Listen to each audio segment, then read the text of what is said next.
Chères concitoyennes, chers concitoyens, je me trouve ici en Suisse, au bord du Rhin, à la frontière avec nos voisins. Le port du Rhin et la ville de Bâle sont comme un condensé de la Suisse. Une Suisse souveraine au milieu de l'Europe, économiquement liée au monde. Une Suisse où science, recherche et économie s'allient dans un espace restreint. Ce sont des bases essentielles de notre réussite. Surtout maintenant, alors que nous devons faire face à d'importants défis. Au cours de l'année écoulée, bien des choses ont suscité notre inquiétude.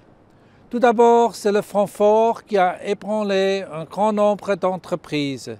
Puis, plus récemment, c'est le terrorisme et l'afflux de réfugiés qui nous ont montré comment des risques peuvent rapidement se transformer en drame. Nous devons défendre notre sécurité et notre liberté avec détermination. C'est devenu encore plus important. Notre devoir humanitaire nous commande aussi, dans le cadre des possibilités de notre État, de contribuer à soulager les souffrances des réfugiés dont l'intégrité corporelle et la vie sont menacées. Cette générosité n'est cependant pas à sens unique.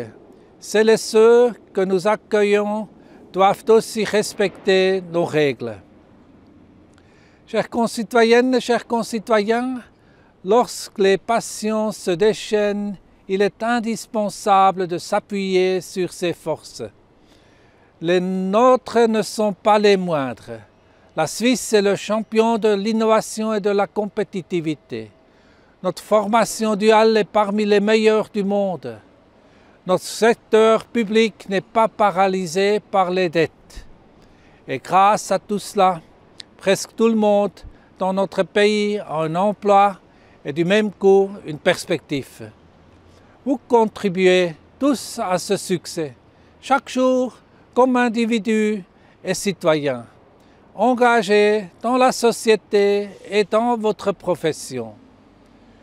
Nous avons le privilège de vivre en sécurité et dans la prospérité. Cela ne va pas de soi. Que devons-nous faire pour que ce privilège perdure? Nous devons nous attaquer ensemble à des chantiers qui ne sont pas toujours agréables. Nous devrons vaincre nos propres réticences. Seule la cohésion nous permettra de réussir. Quels sont les travaux qui nous attendent? J'en mentionne 3. Premièrement, nous devons assurer la voie bilatérale et préserver ainsi notre souveraineté. L'ouverture au monde a toujours été notre devise. Elle a fait notre succès.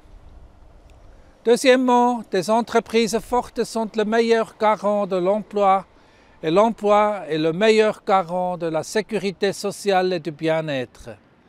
L'économie suisse est toujours parmi les plus performantes. Nous devons veiller à ce que cela reste ainsi, en offrant des conditions cadres libérales, tous unis pour l'emploi et la Suisse, tel est mon slogan. Et troisièmement, nous avons aussi besoin de courage pour mettre en œuvre des réformes qui attendent depuis trop longtemps. Je pense par exemple à la prévoyance vieillesse. L'AVS nous concerne tous, jeunes et vieux. Une chose encore qui m'est chère. Nous devons à nouveau faire confiance plutôt que de nourrir nos méfiances. Rendre possible plutôt qu'interdire. Chers concitoyennes et concitoyens, la Suisse va bien. Nous pouvons affronter les défis à venir en position de force. Nous y parviendrons seulement si nous restons unis. Je vous promets de m'y engager de toutes mes forces pour forger des solutions qui servent l'intérêt de tout le pays, ensemble avec le Conseil fédéral, avec le Parlement et avec vous tous. Je vous souhaite du fond du cœur une bonne et belle année 2016.